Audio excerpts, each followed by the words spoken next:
Któż nie zna Gears of War? Legendarna strzelanka, która w dość znaczący sposób przyczyniła się do zwiększenia popularności Xboxa 360, ale nie tylko. To gra, która zmieniła całą branżę. Jak to możliwe? Posłuchajcie.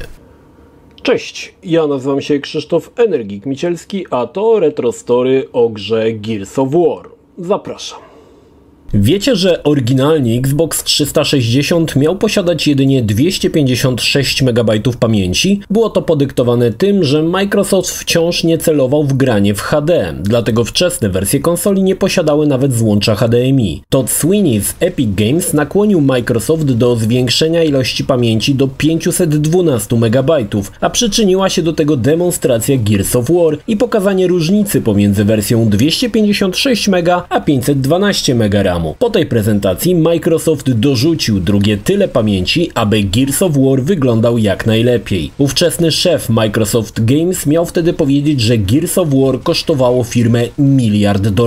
Dziś z perspektywy czasu patrząc, była to bardzo dobra decyzja i dzięki tej jednej grze mogliśmy być świadkami narodzin grania w 720p. Ale co sprawiło, że Gears of War stało się jedną z najważniejszych strzelanek w tamtym czasie? Dlaczego akurat ta gra stała się od razu klasykiem, którą inspirowali się najwięksi? To trudne pytanie, to szereg drobnych pomysłów połączonych w jedną spójną całość. Gdy spojrzymy na całą grę, tak, jest to tytuł zajebisty, ale to co czyni ją zajebistą to poszczególne zdawałoby się mało istotne mechaniki, które dokładały kolejną cegiełkę do końcowej jakości gry. Jednak zanim do tego przejdziemy, czym inspirował się twórca Gears of War Cliff Bleszyński? Gdy spojrzymy na tytuł, od razu nasuwa nam się jedno skojarzenie. Warhammer 40 000. Tak, twórcy postanowili zainspirować się legendarną grą RPG, tworząc dla bohaterów ogromne, ciężkie pancerze. Jest w tym jednak pewna ironia losu. Wychodzący trochę później Space Marine, czyli gra dziejąca się w świecie Warhammera 40k, niemal dokładnie zżynała mechaniki z Gears of War. Sama rozgrywka w grze była inspirowana kilkoma tytułami. Ustawienie kamery to oczywiście legendarny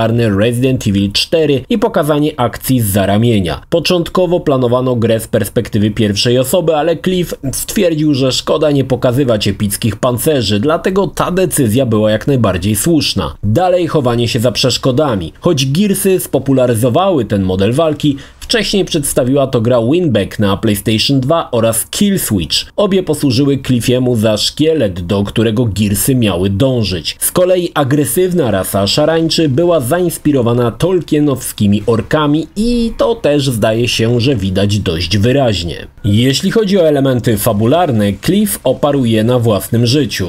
Zaraz, jak to? Jedną z głównych inspiracji Cliffa było jego nieudane małżeństwo. To dlatego Marcus ma na nazwisko Phoenix, ponieważ powstaje z popiołów jak Cliff po miłosnym zawodzie. Mało tego, jak wspomina sam autor, przez cały czas trwania rozwodu towarzyszyła mu pewna piosenka. Domyślacie się jaka? Wrócimy do tego później. Ania, która pojawia się w grze na krótką chwilę, była wzorowana na dziewczynie, która złamała Cliffowi serce. Oryginalnie postać miała o wiele większe cycki, jednak to sam Bleszyński oponował za tym, aby wyglądała naturalnie, a nie jak przerysowana kukła.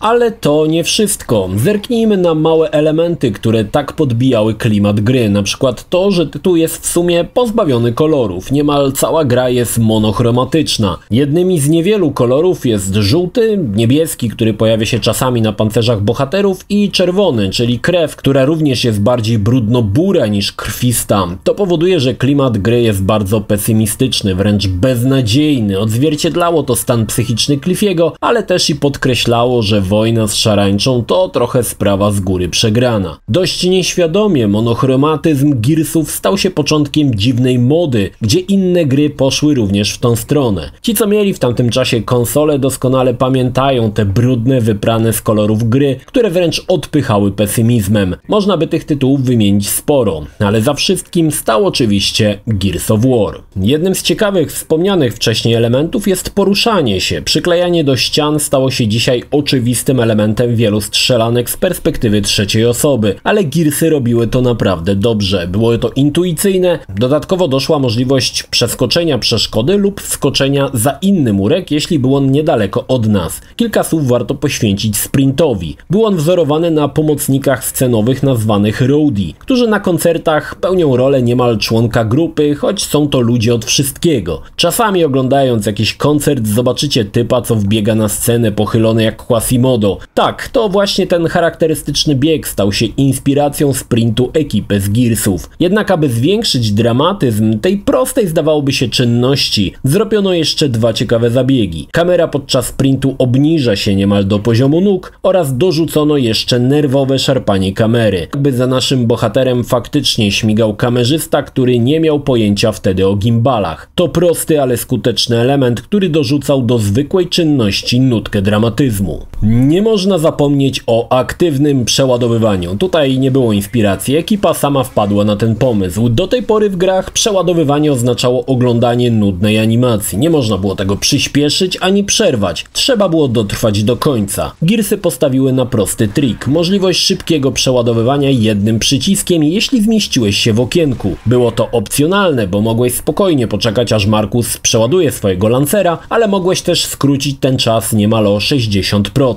Jeśli jednak nie trafiłeś w okienko, gra karała nas tym, że pistolet się zacinał i Markus desperacko próbował go odblokować, przez co samo przeładowywanie trwało o wiele dłużej. Reload wiązał się z ryzykiem, ale jeśli trafiłeś idealnie, dostawałeś soczyste, co dawało do zrozumienia, że właśnie zrobiłeś coś zajebistego. I ta prosta sztuczka działała. Czułeś, że coś się udało. Malutkie zwycięstwo, które dawało chwilę radochy i fantastyczne uczucie. Niby nic, a jednak. Zwróćcie jednak uwagę na dźwięk, który następuje, jeśli delikatnie spóźnicie się z perfekcyjnym przeładowywaniem. Mamy charakterystyczny świst, który oznacza, że minimalnie się spóźniłeś, jakby jęk zawodu, że tym razem się nie udało. Dość szybko aktywne przeładowywanie staje się niemal narkotykiem, tylko po to, aby Markus wypowiedział swoje słynne Nie można zapomnieć o uzbrojeniu, jednym z najbardziej kultowych karabinów, lancerze. Początkowo twórcy chcieli dorzucić do listy karabin laserowy, ale w końcu zdecydowano, że będzie to już zbyt fantastyczne. Podstawowy lancer to karabin z wbudowaną piłą mechaniczną. Inspirowany był teksańską masakrą piłą mechaniczną i Evil Dead. Wbudowana piła to odpowiednik bagnetu, który zamiast dźgania pozwala rozpłatać przeciwnika na pół. Szybko lancer znalazł się na liście najbardziej kultowych broni ever i do dziś stanowi jeden z najbardziej rozpoznawalnych kawałków żelastwa w grach wideo. W kwestii strzelania jest też tutaj ciekawy motyw. Ostatnia kula w magazynku daje o 25% większe obrażenia. Zrobiono to po to, aby gracz często uważał, że szczęśliwie udało się pokonać przeciwnika ostatnią kulą. Tego typu zabiegi są stosowane w grach od dawna. Grze towarzyszyła ciekawa kampania promocyjna. Trailer pokazywał Markusa biegającego po zniszczonym mieście, któremu towarzyszyła specjalna piosenka Mad World. Pamiętacie piosenkę, która pozwoliła przetrzymać Cliffiemu rozwód? To była dokładnie ta piosenka. Oryginalnie była wykonywana przez zespół Tears of Fear, natomiast w trailerze wykorzystano cover Gary'ego Julesa i Michaela Andrewsa. Co ciekawe, tą wersję usłyszycie też w filmie Donnie Darko. Trailer wyreżyserował Józef Kosiński, który później będzie reżyserem chociażby filmu Top Gun Maverick. Gra okazała się ogromnym sukcesem. W pierwsze 10 tygodni rozeszło się 3 miliony kopii. Była to najszybciej sprzedająca się gra w 2006 roku i najlepiej sprzedający się tytuł na Xboxa 360. Finalnie sprzedano 8 milionów kopii pierwszych Gearsów i był to dość spory wyczyn, zwłaszcza że gra zadebiutowała zaraz na początku życia Xboxa. Oczywiście pojawiła się też wersja na pecety. Nie wiem, czy pamiętacie, ale był to tytuł, który miał zachęcić użytkowników na przejście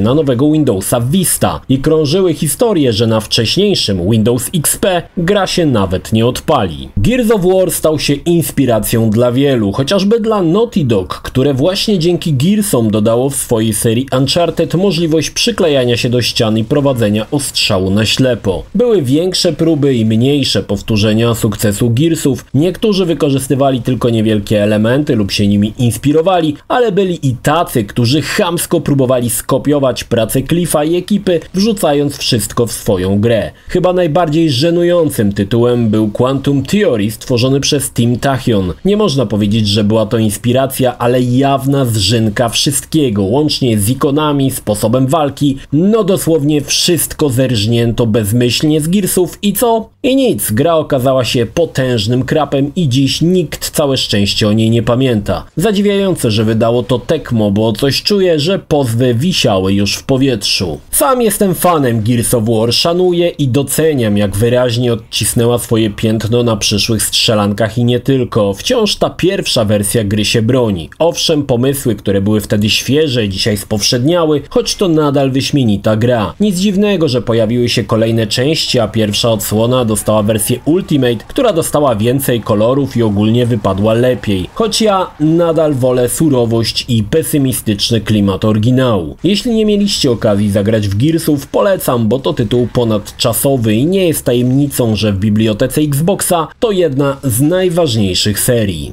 Polecam. Jeśli film Ci się podobał, zachęcam do subskrypcji lub wsparcia mojego kanału na portalu patronite.pl. Film o podobnej tematyce znajdziesz tutaj, natomiast z drugiej strony znajdziesz film wygenerowany przez platformę YouTube. Zachęcam również do odwiedzenia moich social mediów, grupy Energikowcy na Facebooku oraz serwera Discord. Linki jak zwykle w opisie.